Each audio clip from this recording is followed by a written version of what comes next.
injustice. It's something that is like makes God angry and sad and all things. And in the Bible it says so many times that God is a God of mercy and God like loves people that walk humbly and serve God.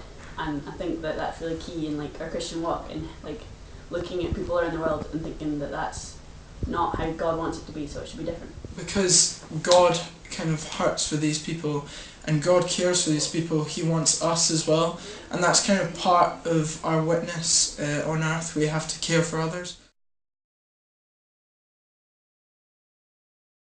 I definitely feel anger and kind of, it always just feels like it's unfair for these people.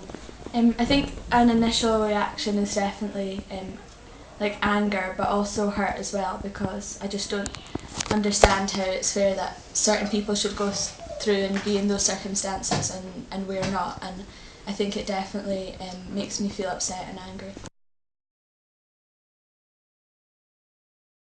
Definitely getting more involved in like voluntary groups around like this like central town area, and like whether it's like with like homeless meals or like just helping in like Christmas cafes and stuff like that, and just trying to make small differences in places that people don't really see as well.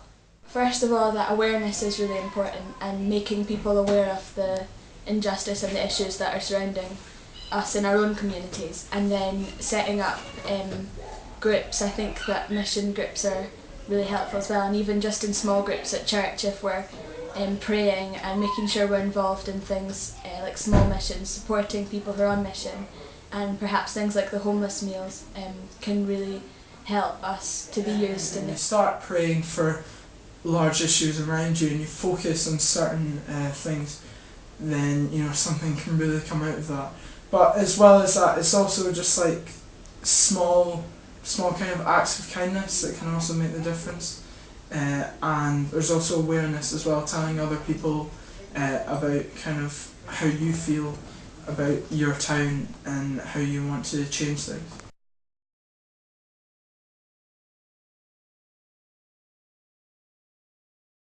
I think there's like loads of resources that are around from like different charities and stuff that like explain and like help interact young people with the issues of like social justice and poverty, and that can be like really key in like developing like an understanding of it and then a passion for changing it. Things for young people to remember is that they're not alone when they feel these kind of ideas, because there's loads of other people out there in your same church or your same community who also kind of feel the same way about how you feel.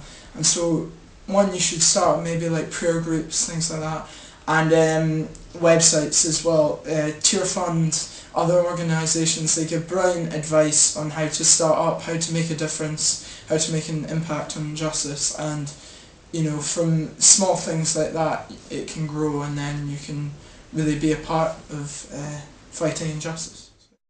The internet is really helpful. There's loads of websites for different charities with loads of ideas of things that you can do, like sponsored walks and obviously short-term missions, and with Tearfund, and there's loads of things that you can get involved in within your own church as well. So just keeping up to date with various charities online on their websites is really, really helpful. The backing of like leaders and stuff to help guide it can be something missing, and like if like there's a leader that doesn't have like the passion and the like longing to see stuff change, then it's not going to be influencing for young people to strive for that change.